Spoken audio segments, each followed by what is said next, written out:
साथीहरू नमस्कार। आज मैले तपाईहरुमाझ एउटा यस्तो भिडियो लिएर आएकी छु जुन भिडियोले तपाईहरुलाई बाँच्ने हौसला प्रदान गर्दछ। हराएको सपनाले ल्याएको त्यस्तो खुसी। कहिलेकाहीँ जिन्दगीले हामीलाई त्यही दिन्छ जुन हामीले चाहेको हुँदैन र कहिलेकाहीँ हामीले सबैभन्दा धेरै नचाहेको कुरा हामीबाट टाढा जान्छ, चाहेको कुरा हामीबाट टाढा जान्छ। तर के तपाईले कहिले सोच्नु भएको छ तपाईबाट हराएको सपनाले सायद तपाईको सबैभन्दा ठुलो खुसीको ढोका हुन सक्छ। हामी सबैसँग केही गर्ने, केही बन्ने सपना हुन्छ। कसैको आफ्नै व्यवसाय खोल्ने सपना, कसैको कलाकार बन्ने, कसैको विदेश जाने, कसैको परिवारलाई हर क्षण खुसी राख्ने। तपाईले पनि कहिल्यै आफ्नो डायरीमा लेख्नु भएको होला, एक दिन म सफल हुनेछु।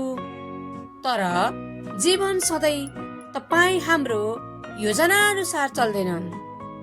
त्यो दिन जब तपाईले नतिजा हेर्नुभयो र आफ्नो नाम भेट्टाउनु भएन भने, त्यो दिन जब तपाईको सारा योजनाहरू, सपनाहरू भत्कियो, टुट्यो र त्यही दिन जब तपाईले आफूलाई असफल महसुस गर्नुभयो, लाग्यो त्यो दिन सबै समाप्त भए, सबै सपनाहरू चकनाचुर भए, सबै सपनाहरू हरायो, आत्मविश्वास गुम्यो, आशा र भरोसाको दिल टुट्यो, आशा र भरोसा हरायो। तर साँचो कुरा के हो भने त्यो दिन तपाईको अन्त्य थिएन। त्यो दिन तपाईको आशा र भरोसा मरेको थिएन। त्यो त नयाँ अध्यायको सुरुवात थियो।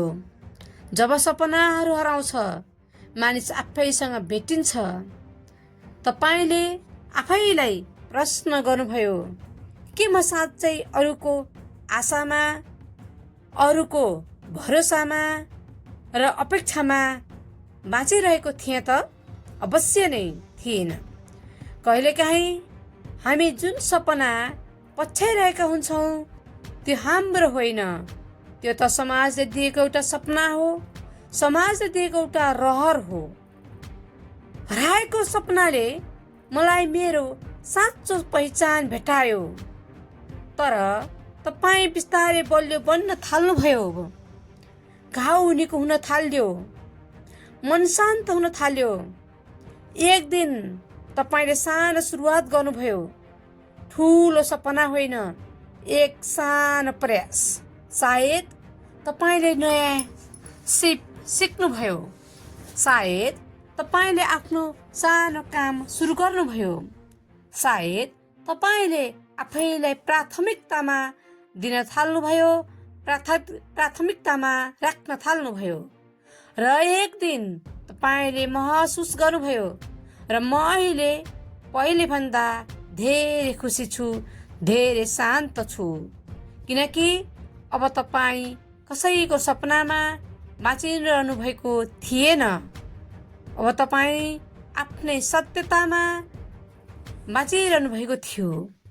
यदि तपाई अहिले कुनै हराएको सपनाको पीडामा हुनुहुन्छ भने सुनिरहनुहोस्, भगवानले कहिले तपाईको सपना तोड्नुहुन्न। उहाँले केवल तपाईलाई अझ राम्रो सपना दिनुहुन्छ र राम्रो बाटोमा हिँड्ने हौसला प्रदान गर्नुहुन्छ। हराएको सपनाले तपाईलाई भत्काउँदैन, तपाईलाई टुटाउँदैन। त्यसैले त तपाईलाई नयाँ बनाउँछ। त्यसैले रुनुहोस्, मन सफा बनाउनुहोस्, त्यो आँसुलाई बगेर जान दिनुहोस्। त्यहाँ भएका कैला मैला कसिङ्गरहरूलाई आँसुमा बगाउनुहोस्। तर रोएको रोइ नगर्नुहोस्। रोएर आँसु पुछेर उठ्नुहोस्, आफूलाई बलियो बनाउनुहोस्। हार स्वीकार गर्नुहोस्, तर फेरि सुरु गर्नुहोस्। किनकि कहिलेकाहीँ हराएको सपनाले नै तपाईको सबैभन्दा ठुलो खुसी ल्याउँछ, उपलब्धि ल्याउँछ।